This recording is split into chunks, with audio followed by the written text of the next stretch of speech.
On est aujourd'hui effectivement à Saint-Palais-sur-Mer. Une fresque géante est en train d'être dessinée dans le sable par deux artistes, Chimène et Sam Dougado.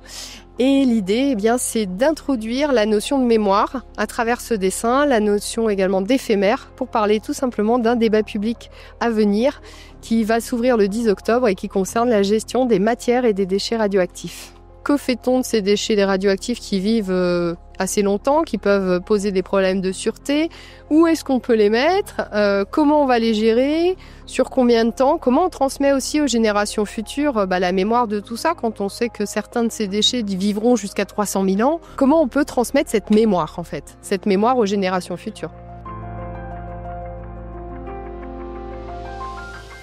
C'est intéressant pour nous de s'associer à ce genre de cause. On a la chance de faire une forme d'art, de pratiquer une forme d'art qui permet d'aller un petit peu au-delà des frontières d'une communication un petit peu traditionnelle. Donc si ça peut permettre d'aller plus loin dans la démarche et de faire en sorte qu'il y ait plus de monde qui puisse vraiment entendre le sujet et savoir qu'on peut en parler, on peut débattre dessus, c'est important. C'était aussi une manière d'amener le public à prendre possession du dessin, à jouer avec, puisque c'était un labyrinthe. Donc c'était moins contemplatif, mais plus participatif. Et ça a permis aussi à l'équipe de prendre contact direct avec le public et d'expliquer un petit peu ce sujet, ce débat qui est à venir, avec une manière un peu plus ludique.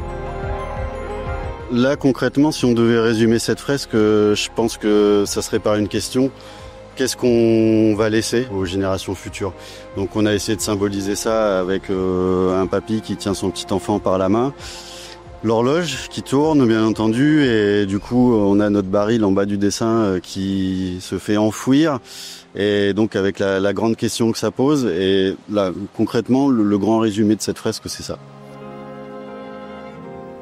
Alors un débat public, c'est plein de choses en fait. C'est composé de plusieurs modalités qui vont permettre à chacun de trouver comment participer, à quel niveau. Donc on peut d'abord trouver de l'information sur le site internet, et notre objectif c'est de montrer les différents points de vue.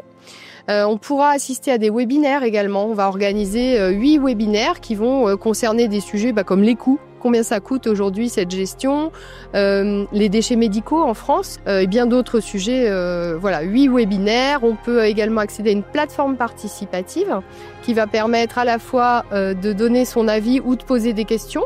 Poser des questions à ceux qui gèrent aujourd'hui en France les déchets radioactifs. Le premier objectif d'un débat public, c'est déjà de s'informer. On a ce droit de participer, de prendre la parole et d'avoir accès à l'information. Déjà, activer ce droit, c'est peut-être une première chose. Nous, on va faire un compte-rendu des différents arguments qui vont s'exprimer.